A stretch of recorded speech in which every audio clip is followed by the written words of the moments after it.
It's time for Mean Girls movie reviews. Starting with Mean Girls, obviously. If you don't believe that teenage girls are the worst creatures on the planet, I got the movie for you. If Die Hard is a Christmas movie, then this is a Halloween movie. As someone who graduated in 2006, I can confirm this is an accurate portrayal of early aughts teen life. The flat irons, lip gloss, and flip phones were aplenty. I still remember the specific feeling of being 10 years old and watching this for the first time. I thought, this is the best movie I've ever seen in my life. And that's still true. The slow push out from Regina to reveal the she's started. Invented cinematography. This was my third time watching, and I still audibly gasped when the page was revealed to be about Regina herself. The burn book is what the Death Note wishes it was. Same thing happened to me in high school. Had a book all about my gay crushes and how evil I was. My diary. You'll ever think about how Thanos could never be as evil as Regina George? Personally victimize me, Regina George. I'm halfway between being a Janice Ian wannabe and a Regina George wannabe. Find yourself someone who loves you the same way the bus drivers in this film love speeding in school zones. This movie shows you that, as mean as you may be, there's one vile act you'll never get away with. Jaywalking. I only knew the girl getting hit by the bus scene and thought this was a murder apocalypse movie. It's not that, but it's still good. No matter how many times I watch this, I still cannot believe that a means of conflict resolution in this movie is Rachel McAdams getting hit by a bus out of nowhere, and it works. The best part of this film is the fact that Cady is disappointed that putting foot cream in Regina's moisturizer didn't do anything except make her face smell like peppermint. Like, what did you think it was gonna do? Make toes grow out of her head? What did Cady see in Aaron Samuels? He actually believed, without question, that swim practice was being held in the projection room above the auditorium. Be freaking for real. Ex-boyfriends are just off limits to friends. I mean, that's just like the rules of feminism. Why is this the most quotable movie of all time? And I don't think my father, the inventor of toaster strudel, would be too pleased to hear about this. You either die a cool mom, or live long enough to see yourself become the cool mom. It's hard to think that Rachel McAdams and Amy Poehler only have a 7-year age difference. I have a nephew named Anthony, and I know how mad he gets when I call him Anthony. Almost as mad as I get when I think about the fact that my sister named him Anthony. 2 things why this movie is important. 1, the 4 split-screen telephone conversation scene, and 2, Rachel McAdams and Amanda Seyfried. You're not stupid, Karen. No, I am actually. Karen Smith is the original no thoughts head empty girl. Nobody is doing it like her. Karen Smith just burned every single weatherman in history. Halfway through watching this, my best friend just turned to look at me and very quietly said, "Mean girls," and then laughed at herself until she cried.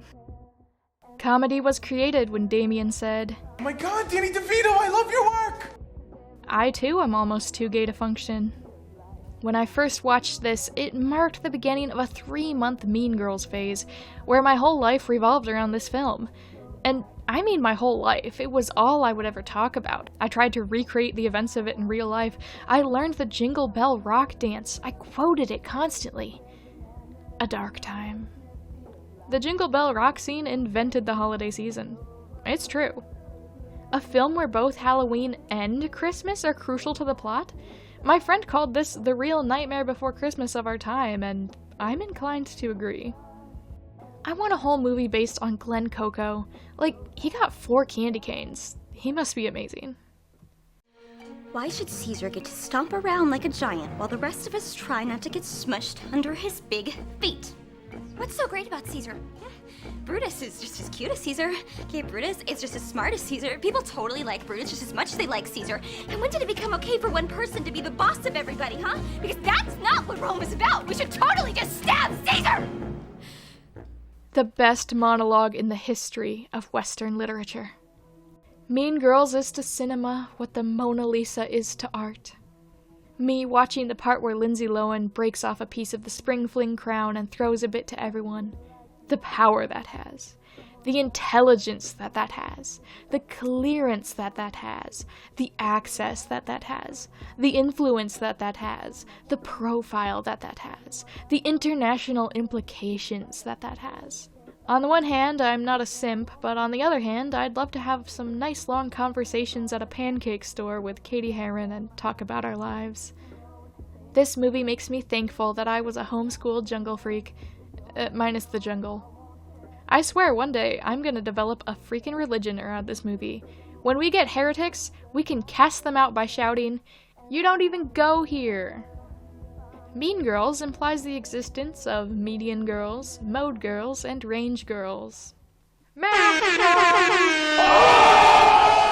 Regina George and her subtle evolution from self-obsessed aggressive prom queen to self-obsessed, more confident in herself, aggressive lacrosse player is the most underrated side note plot point.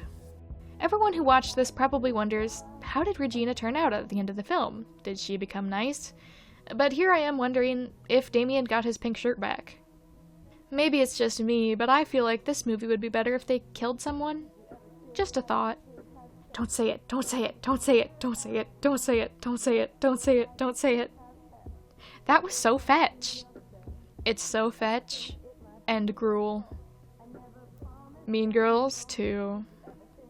When you try to make a sequel of Mean Girls, but it just ends up being a typical Disney Channel movie, but with profanity. I've seen some bad sequels in my time, but this takes the cake. Mark Waters' Mean Girls was a comedic teen flick of pure brilliance. Melanie Mayron's Mean Girls Too Fetch, Too Furious is anything but. Note, according to Letterboxd, this is the 666th film I have watched. How appropriate, as this is truly the spawn of Satan put to film. My Wi-Fi went out several times during this movie. I think it was trying to protect me.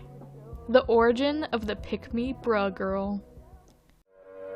Warning, she's not like other girls. I repeat, she's not like other girls. And she's also a massive virgin.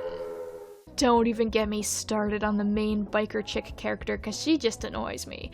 In one scene, she walks into woodwork class and the teacher makes a haha funny comment about how the home economics room is down the hallway. And she's all like, "Actually, sir, I signed up for woodwork." And the teacher's just like, "Go sit beside your man there," and she's like falling in love with some random dude she just sat beside. But then he says, "You want to decorate the birdhouse?" And she was like, "Decorate? Fuck that! I'm doing the main wood part." Then she starts comparing everyone to cars and shit, and it's like, girl, what? She's literally me. My name is also Joe. Then I also heard that she's an exchange student from Russia. Oh, what did they exchange her for? Fun fact, Mean Girls is set in Evanston, Illinois, which means that is where North Shore is located. In this film, Jo receives a letter from Carnegie Mellon University showing that she lives in Gate Mills, Ohio. Google Maps tells me that means she commutes 5 hours and 59 minutes each way to high school. Who spends 12 hours of their day traveling to and from school? I'm sorry, but if I were rich like Abby, I would totally rub it in everyone's face. The girl drives a Porsche to school, she lives in a literal mansion, her father offers some random girl $50,000 to be friends with her, and even with all that cash, she dresses like she's 10 years old. What's wrong with these girls' wardrobes? Mandy was supposed to be the most stylish girl from school, and yet she wore dresses that not even a middle schooler would wear. In this economy, if I found out my friend was getting their college tuition paid for by being friends with me, I would completely understand. Everything I got from this movie, I could have gotten from pouring a Starbucks latte into an Ugg boot and staring at it for an hour and a half. Probably the worst sequel I've ever seen. I will say, this movie was so based for having antagonists that just do straight up illegal stuff. Why did the main mean girl throw her dog in the trash? I hope every person involved with this film sent an apology letter to Rachel McAdams. I hope every DVD copy of this gets run over by a bus. Thank you to all the people who suggested Mean Girls, and thank you, of course, for watching. I hope you all have a very fetch day, and you can tell me in the comments which of the plastics is your favorite. Goodbye for now.